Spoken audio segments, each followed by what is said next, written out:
կտեսնեք, որ արդյունքը ձեզ չի գոհացնում։ Հունվարի 7-ը ամենաբարենպաստ օրերից մեկն է, ինչ է, որ հենց աշխատանքային օր է, չորեքշաբթի օրը, Մերկուրու օրն է, Մերկուրին կապ, փոխադրամիջոց, խոսակցություններ, կոմունիկացիա ու Լուսինը կույսի կենդանակերպում, եթե նախկինում թերի թողած գործեր ունեք սիրելի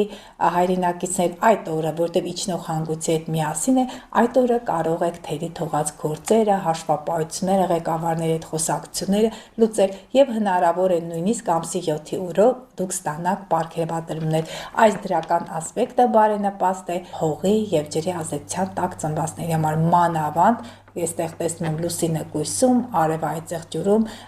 եւ ցուլերի համար բարենպաստ է, որովհետեւ մեծ տրիգոն դիրքավորում է ձևավորվում։ Փաստորեն ամսի 7-ը բարենպաստ էր հունվարի, տեսնենք 8-ը ինչ վիճակ է, 8-ն էլ բարենպաստ է, փաստորեն նոր աշխատանքային process-ի մեջ ներգրավելու, ճիշտն ասած նոր լուսին չէ, բայց շատ դրական դիրքեր կան, Ուրանը ցուլում, Լուսինը կույսում, Արև, Վեներա, Մարս, այդ ծեղջուրում, սա ստեղծարար,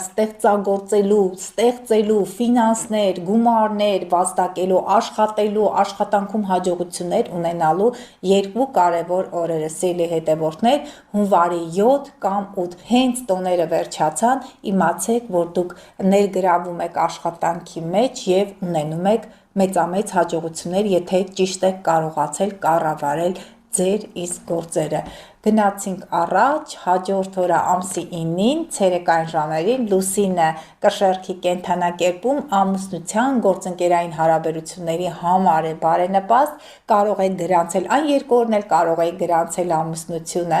ամսի 7-ին, 8-ին, Լուսինը կույսում է, մի քիչ այսպես փակ նշանում է, բայց քանի որ մոլորակային դիրքավորումները բարենպաստ են, ապա այդ ամուսնությունը եկամտաբեր կլինի ձեզ համար կայուն եկամուտներ ու երկարատև հարաբերությունների սկիզբ կարող է լինել։ Մեզ ուղղակի խանգարում է այս ամսի 9-ի մի կողմից դրական դիրքեր, մյուս կողմից լարված դիրքավորում, արևը այդ ծեղջուրում, Մարսը այդ ծեղջուրում մոտենում է արևին եւ նաեւ Վեներան այդ ծեղջուրի կենդանակերպում ամսի 10-ի դրությամբ ուղիղ դիրքավորումն է եւ 9-ին ձեր բոլոր կարևոր գործերը կատարեք, նշանադրություն, ամուսնություն, այդ բոլոր արարողակարգերը, որովհետեւ սիրելի հետևորդներ, ամսի 10-ին անբարենպաստ օր է միջանձնային հարաբերություններ ստեղծելու, ընտանիք կազմելու, աշխատանքի համար դիմելու, ղեկավարների հետ փոխհարաբերություններ, գործընկերային հարաբերությունները